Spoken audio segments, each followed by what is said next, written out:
Dr. Tenth is adorable, quirky, cheesy, fun, not canon, and not to be taken seriously. I grew up reading the Mr. Men books. They were the books with which I learned to read to myself or by myself, and of course I've been a Doctor Who fan since David Tennant. So I was going to start with Dr. Tenth, and this is pretty cute. So if you like the Mr. Men characters or grew up with them, there is something in this that you will enjoy. If you've never read Mr. Men or have never heard of the Mr. Men books, you may have questions, and I completely understand that. This story, just before I get in with it, the target audience is a little questionable. I feel like this is a fun, quirky book for Doctor Who fans to just have a bit of fun with. I don't think, from my personal perspective and reading this, I don't think that it's aimed at the Mr. Men audience. Amazon, for example, says that the reading age is ages 7 to 12. Needless to say, the Mr. Men books themselves are absolutely not aimed at ages 7 to 12. They're far too simple for that. Unless, of course, a child has a reading can't speak, a reading development delay, which is obviously understandable. Generally speaking, Mr. Men books are not for the 7 to 12 bracket.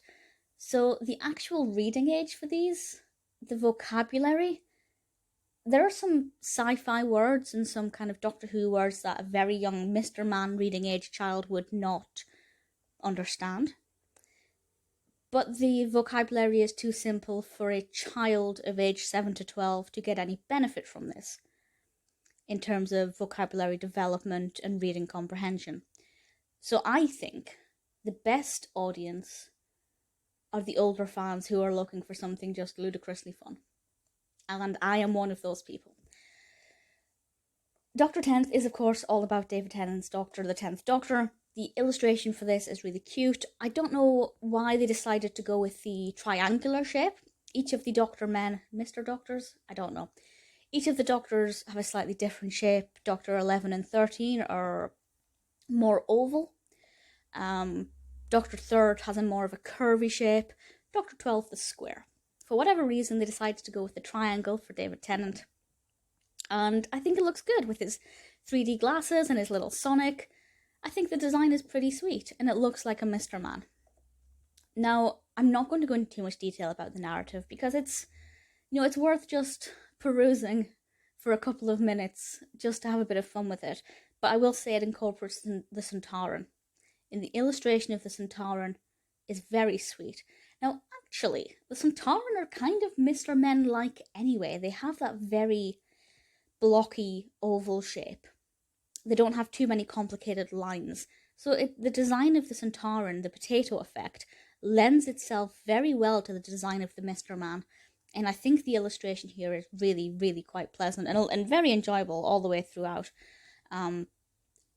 With regards to the story itself, as I said, I won't say what happens, but it's silly fun.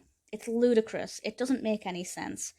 It's a nice message about foe and friendship and, not thinking that everybody you meet is your enemy and not thinking that you have to go to great lengths to get what you want in life. But again, it's one of those ones where, yes, there's a message in it that children might be able to receive, but really it's just a little bit of fun. Now, maybe the publishers would disagree. Maybe they think that they are aiming it at children. But for the reasons that I've mentioned previously, the real benefit is for the adult fans or the older children who aren't picking this book out of the library to read at bedtime. It's not that kind of narrative. But I really enjoyed it. I'm looking forward to reading the rest and seeing, for me, it's seeing which creatures, which enemies they've brought into it. I didn't know they were going to bring the Sontaran into this one. There is also a Christmas one with Dr. Tenth, which I need to read. But this one was good fun. It's not going to be for everybody. It's not going to be for every Doctor Who fan. It's certainly not going to be for a lot of young children who are learning to read with Mr. Men, because you don't really want to start introducing words like Sontaran when they can't really say words like greedy yet. Or general style is mentioned in it. The vocabulary is not complicated, but there are some specific words in here that they will never use outside of Doctor Who. let's not confuse their little brains just yet. Dr. 10th, a lot of fun. If you're a Mr. Men fan or a Doctor Who fan who just wants something a bit cheesy and quirky, definitely one to look at.